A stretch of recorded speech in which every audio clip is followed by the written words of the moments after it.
Ladies and gentlemen, boys and girls, my name is Diptii Shah and welcome to my show, Artistry. Today I have with me the President of American Women's Association, AWA, in Hong Kong, Ms. Priyanka Agarwal. Hello, Priyanka, and welcome to my show. Hi, Diptii. Thank you so much for inviting me to your show and look forward to speaking to you. Thank you, Priyanka. It's my pleasure. So, Priyanka, having lived abroad for more than 2 decades of your life, how would you define yourself as an international woman? Wow. I think so. I moved my first trip outside India, or my first country outside India which I lived was Japan. And that was back in 1997. And I moved as a very young girl of 23 and a half. And never taken an international flight in my life before. And from there, I now have lived in 6 countries, tried to learn Japanese and Spanish, never really learned it. Spanish, I can still understand. So, and now I'm a grown-up woman entering into my 50s. So yeah, truly an international in that way. And I think one thing that has really helped me and I believe is being true to my roots and despite living in India for almost 25 years, I truly believe myself to be an Indian and at the same time a Singaporean because I hold a Singapore passport. So I think it's very important to stay very, very true to your roots and understand your real values. And as you go away from your culture, they become even more important to you. But at the same time, be open to new experiences, be open to new cultures, learning new things, knowing about different people. So I think it's it's like a tree. You're there rooted, but at the same time you keep growing branches. So Priyanka, what are the top 3 challenges of an expat life? That's an interesting question because I think generally people will ask, what's the fun of being an expat wife? Because people generally think it's very fun to be an expat life. I mean, it's very glorified. But yes, there are enough and more challenges. And I think one of the challenge I felt was as a moving mother, I was always the constant figure for my 2 daughters. And while I was rooted in my culture and values, they are a third world children, so they are global citizens. So how do you make them grow their own roots and values and their identity? So that becomes a huge challenge. For example, when we moved to Latin America, and my younger one was only 6 years old. It was a challenge to make her learn Hindi, but at the same time, she's speaking Spanish. And coming from Singapore, she's also learning Mandarin, and language plays a very important role. So I think that's a huge challenge that I have always felt how to give your children certain roots and values and an identity. So true. I think the second one on a personal level has been to say goodbyes, because you stay in a country, you fall in love with it, you make friends, you grow relationships, you become fond, you have memories together, and then it's time to say goodbye. And then you can come to another new country and again so to start over again and keep saying those goodbyes. And, there are times when you start feeling, is it worth it? So, to not to be apathic and try to stay enthusiastic about the whole experience over and over again. I think that's a different spirit that has I think all expats have in them. We don't realize it, we don't value it, but it's a huge quality that we have developed over a period of time. Right. Probably the last one is how to stay connected to your own home. When you live in faraway countries and you know what's happening back at home, how do you stay connected, and how do you, you know, I don't know, be useful to your parents, contribute back there? I think that becomes very important, especially as you grow old, which I think I am, and especially in these COVID times. Like I was in India after almost 2.5 years, and I kept feeling that how they have grown old within those 2.5 years that I have not seen them. And there is this, I don't know, this, I don't want to say guilt, but there is this pang of guilt, and I wish I was there more for them. So yeah, so to stay connected to your home becomes a huge challenge. I think all these 3 points will resonate with everyone, who is actually far away from home. And for most of us, if not all, it's been more than 2.5 years, going to be about 3 years that we are away. And we That's true. all feel that tinge of not, being there in person for our parents, especially. So, Priyanka, of course, the expat life is glorified. And we do have these challenges. They're real challenges.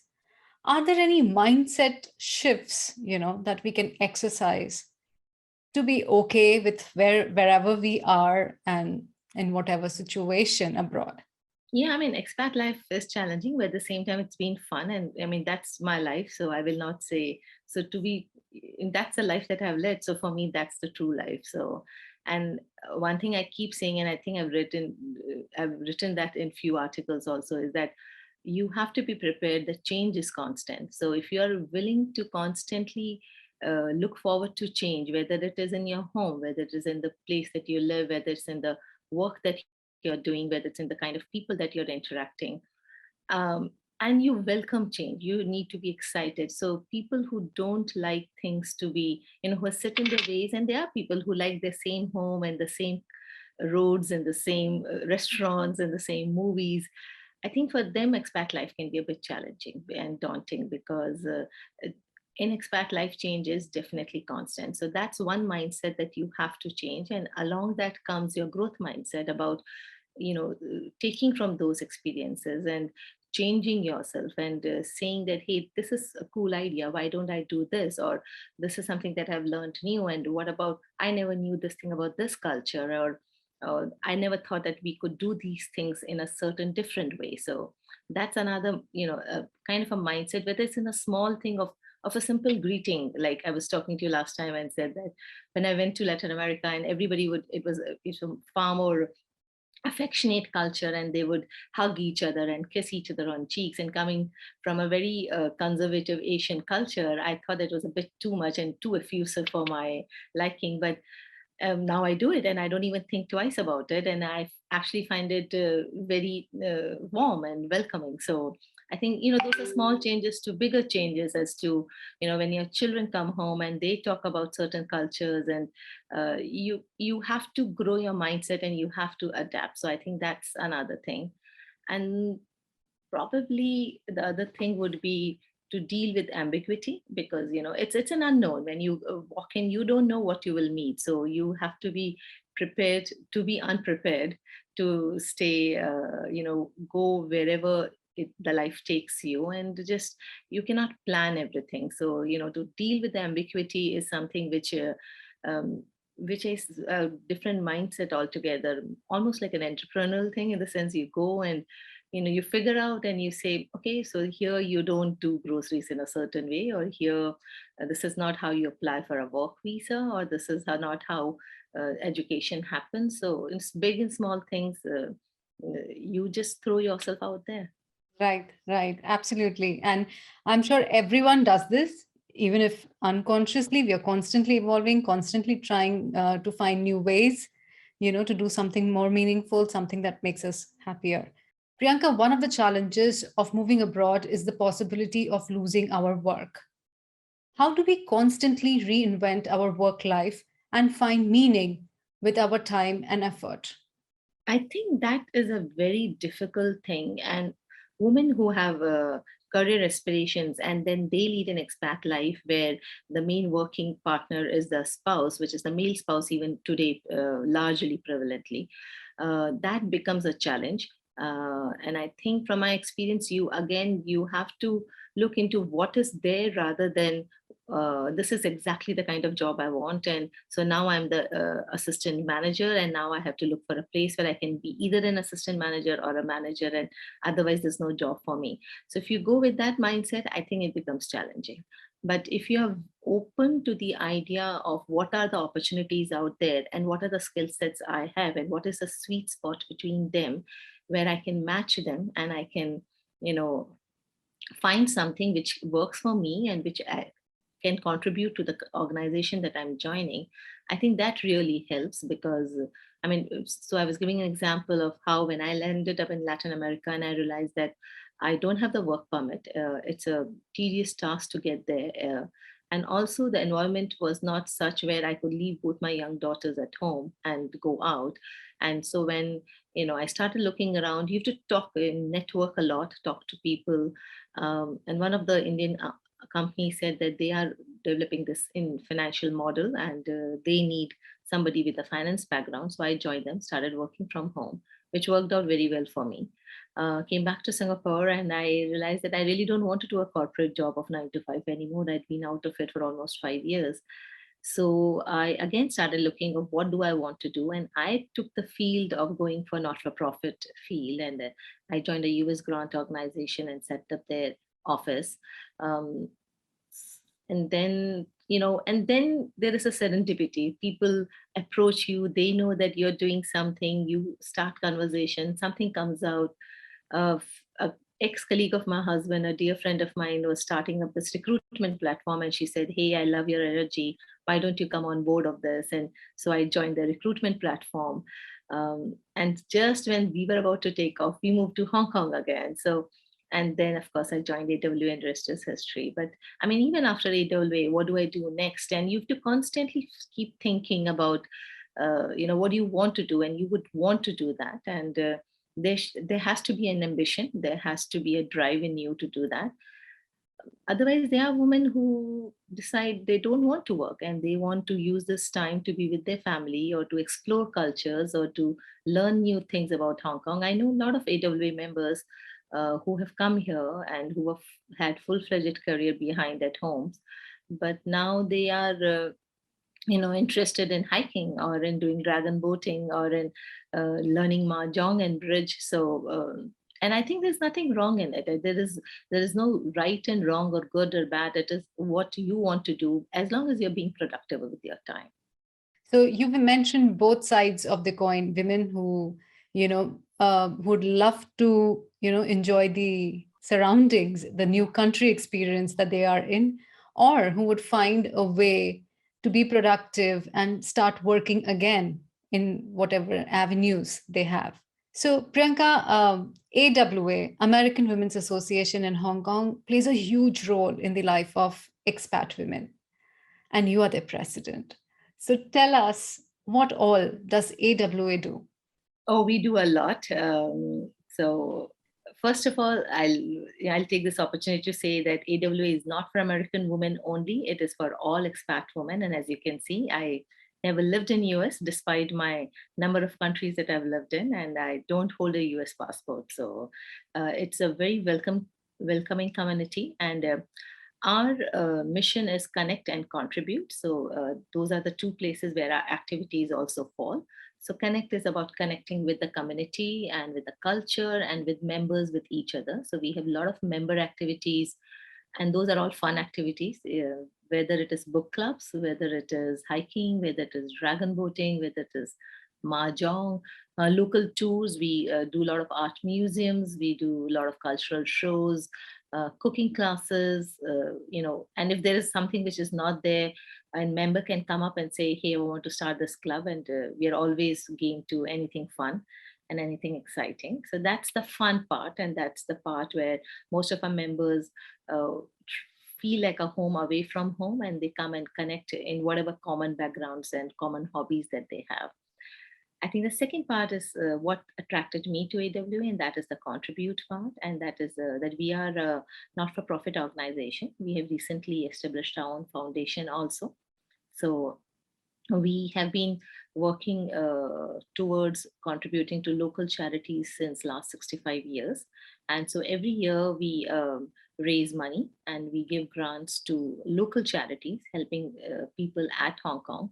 And our most affected area is women, children, education. And this year we have also taken on elderly people. But having said that, we do a project-based grants. So that means every year uh, any not-for-profit organization in Hong Kong can apply to us, and we looked into their application and what their money is being used for that year. So it's a small grant for just for that particular project.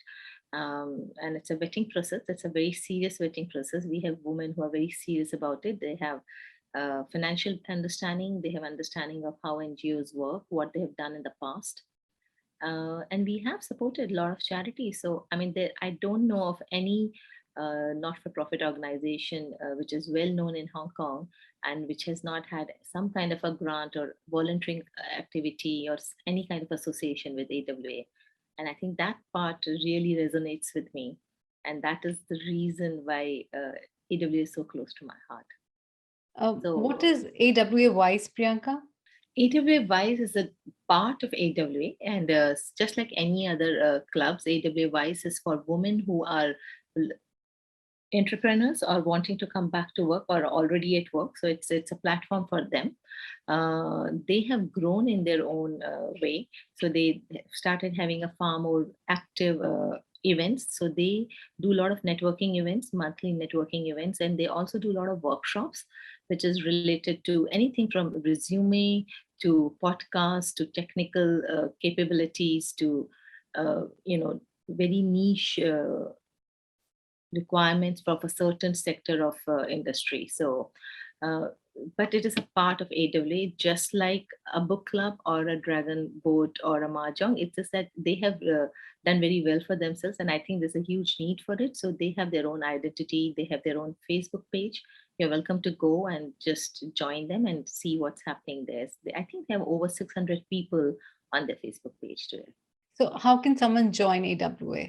Just go to the website and click become a member. Our membership fee is very small. Our annual membership is just 1,200 Hong Kong dollars. We say it is a cup of coffee a month.